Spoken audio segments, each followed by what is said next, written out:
Hello, movie lovers, and good morning. So, last night I stayed up late to watch the Academy Awards. I decided to get up early, pour myself a cup of coffee. I'm just going to talk to you a little bit about it.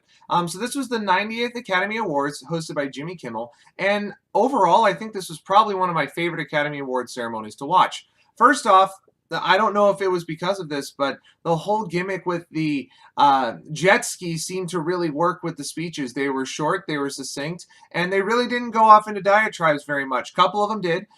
Seemed like the older the actor or the actress got, or whoever it was, or possibly the most times they won the award, they got a little bit longer, as in they didn't really care about getting that or whatever.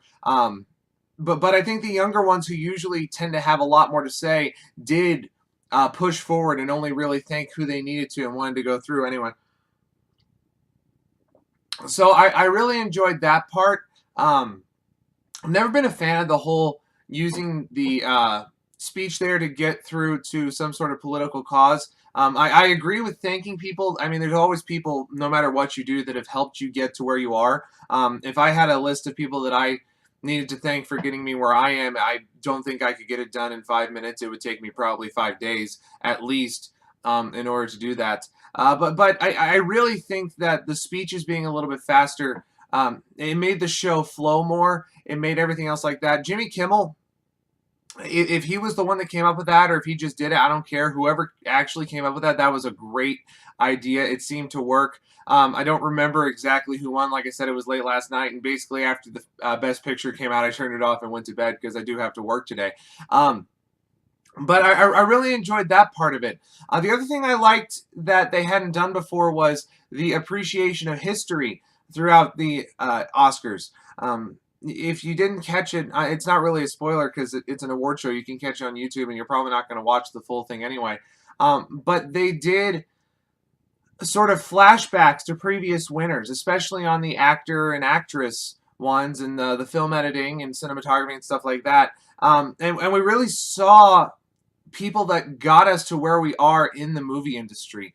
It had people such as, Robin Williams from Good Will Hunting had a spot on there. It had I always forget her name, but from On the Waterfront, Eva Marie Saint's character. It had her winning that, and she actually presented Best Supporting Actor. It was very well done on that point, and I thought that at the same time, not only going along with the sort of montage of previous winners, but also the fact that they took uh, previous winners and had them present as well. It wasn't just the modern stars. I know they've always had some previous presenters, but this one, it looked like they put a lot of thought into who was performing each one and who was presenting each one, and that most of them had sort of a history with it and the way all that worked. And I really did enjoy that part. And the whole night being just a history of movies. Uh, Movie history is one of my favorite things to talk about. If you haven't noticed that, it's pretty much that and music are my favorite things to talk about on this channel. Especially doing all the classic movies, which, by the way, it'll come out today. Like I said, I was busy this weekend and I had a couple coming up, so it's going to be a day late, but it will be coming out today, so watch out for that. But going through those classic movies and knowing the history and not only what it's done for the movie industry, but in some cases what the movie has done for the world itself. It's amazing how one medium can have so much impact. And movies being that one, it's one you don't have to study. You don't have to really know exactly what's going on. And a lot of it you don't have to understand the background of it because you're seeing it. If you think about it, the movie this year, Dunkirk, it was about a historical event. You didn't have to know what Dunkirk was because it was right there in front of you. You were watching it. You knew. You pretty much had to only know that World War II was going on. But even if you didn't know that, it's like, oh, there's a war going on, and all of that. But yet, at the same time, that there's some of them that you may need to know a little bit more. Like if you don't know the historical significance, you could still enjoy the other side of it, The Darkest Hour. That movie you could have enjoyed, but you didn't understand fully what that was and the danger that all of them were in. And what they had to go through for all that. You can still enjoy the movie, like I said, and you can get sort of a idea of how the history went, but you didn't appreciate it the way that you could have. And that's one thing that I like about movies, and I like that they celebrated the history of that and everything within the movie spectrum. That being said, moving on to one of the sadder points of the night, but still probably one of my favorites. I've always I won't say I've enjoyed watching it, but I've always appreciated it. When I was growing up, my dad showed me a lot of classic movies, obviously because I learned to love movies, and I know a lot of the actors are aging. I remember the first actor actually that I knew that was older and passed away. I remember hearing that Alec Guinness had passed away back in the early 2000s, late 90s. I remember I was really young, but that was one. It's like, oh, that was Obi-Wan Kenobi. I mean, I was, like I said, I was young, so really only Star Wars is what I knew. I've since watched, like Lawrence of Arabia and Murder by Death and other things that he's been in like that, and I appreciate him more as an actor now. But back then, that was one of the ones that really hit me. So I've always appreciated watching the In Memoriam, and this year there actually weren't too many big names that hit home to me. There were obviously a couple. Some of the ones that really hit, Roger Moore. The first James Bond movie my dad showed me was Live and Let Die because it was one of his favorites you could really enjoy. And I know Roger Moore is known for more of the campy ones with sort of the gadgets that don't make any sense compared to the Sean Connerys and the Pierce Brosnans, where it's okay, that gadget could actually exist. And this one was like, oh, there's a flying car or a car that transits. I mean, I understand that that's more of what he was, but he was pretty much the first. He was the first James Bond that I watched, and he was the first one I've seen all the movies for. My favorite, obviously, is Sean Connery because you can't beat the original since then. But it's one of those personal things that you just know from there. Another one, a comic icon, Jerry Lewis. It's one of those that I really forgot that was this year. I thought that was a little bit farther back, and just what he's done for the industry and everything. It's a sad loss, and the one thing I will say is I'm glad that they were able to live out full lives and they lived for a very very long time, and we were able to appreciate them for that. And if you didn't see that, I'll put a link down in the description to watch the In Memoriam. Really watch that, and especially the actors that they give clips to. Those are ones that they're so iconic. But the one thing I think gets lost in here are the ones that are on the In Memoriam that are not the actors because they're the ones behind the scenes that you don't know. And there wasn't like a major director or someone that we all know. There wasn't like a Steven Spielberg style. No, he's not passed away. Don't worry. I'm not. I'm just using that as sort of um, the level of director that we would know or popularity. I mean, there wasn't one like that. But the one that probably hit me the most, and I touched on a little bit earlier in this video, is Robert Osborne.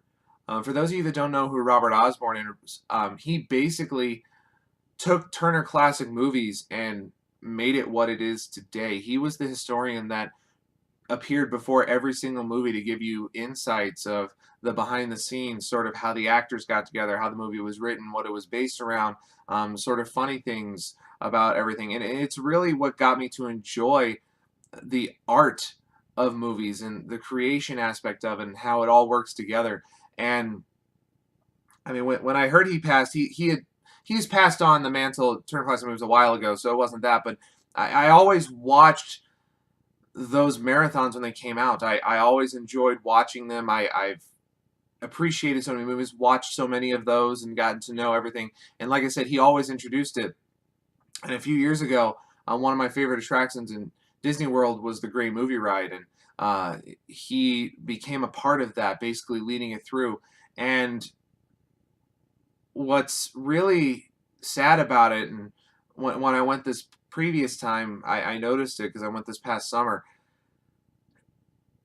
He's gone from that.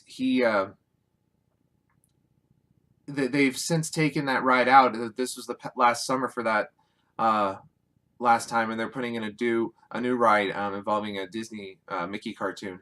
But watching that and knowing that was the last time I was going to see him, and him being such a big impact throughout my life, it's one of those that one hit home.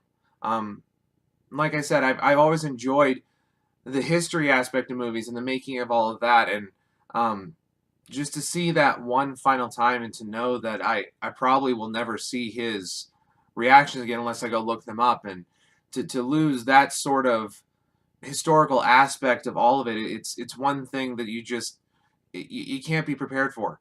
I never met the guy. I never did. He's just a part of me growing up. There's a few actors and actresses and musicians out there that I'm going to feel the same way about, but that's one that really solidified my love of movies and sort of the whole creation aspect of it. Um, but it's one of those, like I said, if I'll put a link to it down in the description for the In Memoriam. Watch it. If you don't know who someone is, look them up. Look them up. These are people that paved the way to movies that we watch today and to ones that we enjoy and just everything that was a part of it. And it's something that I think all of them deserve to be recognized. Excuse me, I need my coffee in order to get through the day at work. But anyway, there's one thing I haven't talked about yet, and that's the actual awards themselves.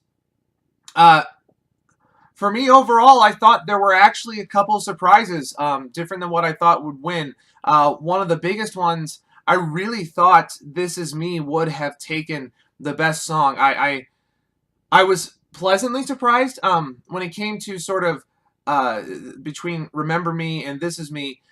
I thought Remember Me had more of an impact on the story, obviously, because the whole movie is basically based around it. If you haven't seen it, I'm not going to say how. You can always check my my review of that one. I'll put a link to that in the description as well. And I thought it had a big impact, but This Is Me from The Greatest Showman, it was the anthem. It was all about the acceptance and knowing who you are and you're not alone out there and we can do this together, and it's one of those. I really thought it was going to win because the implications that come with it and everything the Academy has done before. But I'm pleasantly surprised that Remember Me won because I thought that was more involved in the story. And as songwriting goes, I thought it was a little bit better. This Is Me was pretty straightforward. It was a great anthem and had some good arrangements, but the complexity of it wasn't there. And Remember Me had some pretty good chord tones that went back and forth, and the performance of it, to do both the one from the movie, like the actual impactful performance from the movie, and then also to do the one from the credits, I thought that was also a very well done performance. And I thought all the performances actually were very well done. The one that was a little bit interesting to me was the one from Marshall, just because obviously that was not what was on there, and it seemed to me like the guy knew he wasn't going to win and still wanted to get his point out there. I forgot what his name was. I don't follow modern music as much as I really should, but he wanted to get his name out there and get his speech out there even if he didn't win, so he threw that sort of slam poetry at the beginning. It was very well done. I'm a fan of slam poetry, but it seemed like it was kind of out of place for what it was trying to accomplish. And I know people are going to disagree with me on that it's always a place you can do this, and that's the whole point of the story of the movie and everything. But I thought that the timing of that was not something that I personally enjoyed. I thought the performance was great. Like I said, he's very good at what he does. It just wasn't something that I personally enjoyed for that in that moment. But overall, you know, a lot of the things were obvious who was going to win. I mean, Frances McDormand pretty much has never lost Best Actress. It's kind of like Anne Hathaway a couple years ago for Les Miserables. But you have that. You had Gary Oldman. He was pretty much a shoo-in. That category was hard, though. The Best Actor, I thought all of them were very deserving. All of them gave great performances. But Gary Oldman, with his portrayal of such an iconic historical character and how he pretty much nailed it from everything that I've seen, it was very, very well done. The ones that I was the one I was disappointed on, I would say, was the visual effects. I enjoyed Blade Runner's visual effects, but it wasn't anything new. It wasn't iconic. It was not iconic is the wrong word. It wasn't really special. It was just, hey, here's some effects, and it's sort of a updated version of what we already saw in the 1980s. There wasn't anything overly done that was new on that. I really thought that visual effects should have gone to Planet of the Apes, because when I watched it, I was really amazed that every single minute detail, like every hair on the apes moved, and it was almost like, obviously you could tell it was sort of, or you could tell that it was CGI. It wasn't live action. They didn't actually train apes to do that, but it was one of those that I really thought that one probably deserved it more. And then the biggest surprise of the night that I was extremely pleased about was Best Picture. I really thought Three Billboards was going to run away with it, and the fact that Shape of Water won, I enjoyed Shape of Water way more than I enjoyed Three Billboards, and I think very well deserved. Guillermo del Toro, that was your movie. That was the movie that you're gonna be remembered for, or at least you should be remembered for. You'll probably be remembered more for Hellboy. Let's be honest, because it's more mainstream than Shape of Water. But I enjoyed it. Everything. It was just I thought it was very well done. Anyway, like I said, the Academy Awards, I enjoyed watching them. There was a lot of really good things. It's my favorite one that I've watched since probably 2003, I think it was, when Return of the King took everything, because that was a really good batch of movies as well, and I have a personal connection with that one. But this one I thought did very well. It flowed. We didn't have long speeches, and the speeches really were just thanking people. They didn't use the stage the way it normally is, which I think drags the show along. Like I said, I don't know if that was because of the jet ski gimmick or not, but very, very well done. And just appreciating the 90 years of the Academy, I highly, highly enjoyed it. I'll put, like I said, the two links down in the description for you to check out for what I said, but I'll also put a couple more down there that I think you might want to see. Maybe the opening monologue when they went to visit the moviegoers. And thank you for appreciating us, by the way, Jimmy Kimmel or whoever your writer was. Thank you for appreciating us and doing that. That was awesome. That was awesome. That was a great involvement. I think it actually worked better than Ellen's selfie or pizza that was kind of weird a few years ago. But I really enjoyed that. So thank you very much for doing that. And I know that the people that were watching wrinkle that. But anyway, like I said, I'll put a few links down there that you can check out of things that I think you need to know. I might also put a couple involving the actors that were involved in the memoriam. But anyway, guys, thanks for watching. I know it's just me talking to a camera about something you may or may not care about, but if you do enjoy it, go ahead and hit a like down there, subscribe, comment on what you thought about it, or what you would maybe have done differently, or maybe even things you didn't like about it. I mean, let's start a conversation about this. This is the kind of thing I want. I'm sitting here with coffee just talking to you any way that I can. So go ahead and comment down there. Subscribe if you're new. Like, God bless all of you. And that's a wrap.